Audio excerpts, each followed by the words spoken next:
Hey guys, what's up? In this tutorial we're going to reveal to you how you can create and insert a drop-down menu into your text documents on Google Docs in 2026. So let us get started.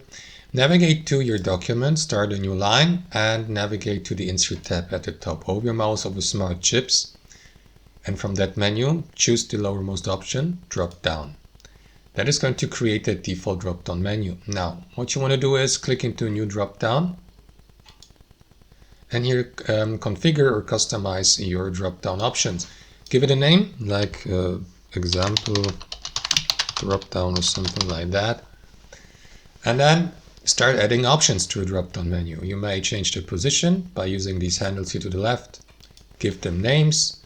So I'm going to put option number 3 at the very top, option number 4. If you'd like to rename them, simply highlight the word here and rename them.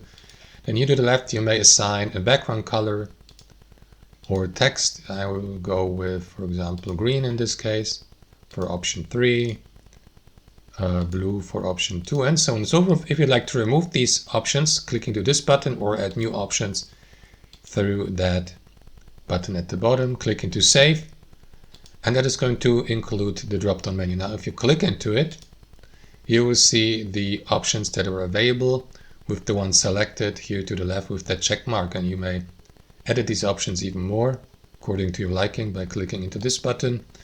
If you'd like to remove the drop-down menu, simply skip to the next line. And that's it guys, thanks for watching and have a wonderful day.